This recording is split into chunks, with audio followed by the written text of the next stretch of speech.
Keluarga alumni UGM atau Kagama Cirebon diam-diam membujuk Jokowi agar mau mediasi dengan Roy Suryo CS. Namun Jokowi enggan melakukan mediasi dan tetap menempuh jalur hukum terkait tuduhan ijazah palsu kepada dirinya.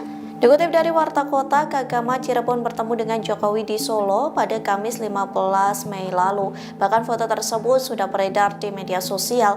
Ketua Kagama Cirebon Raya, Heru Subagia, membenarkan potret tersebut. Heru menyebut pertemuan berlangsung hangat dan diterima baik oleh Jokowi, yang menegaskan Kagama Cirebon menyampaikan 3 poin utama dalam audiensi tersebut. Salah satunya terkait kasus tudingan ijazah palsu Jokowi yang kini masuk ranah hukum. Pihaknya meminta Jokowi melakukan mediasi dengan sejumlah pihak yang kerap mengkritisi keabsahan ijazah Presiden ke-7 Republik Indonesia itu.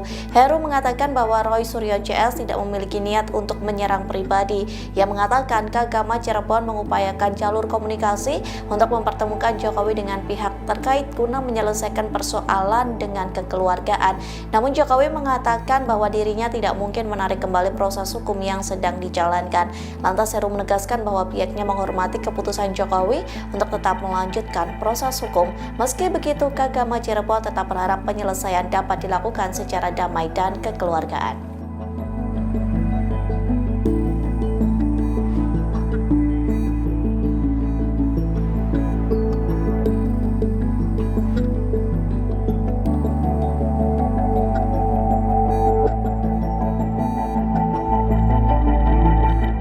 Download Tribun X sekarang, menghadirkan lokal menjadi Indonesia.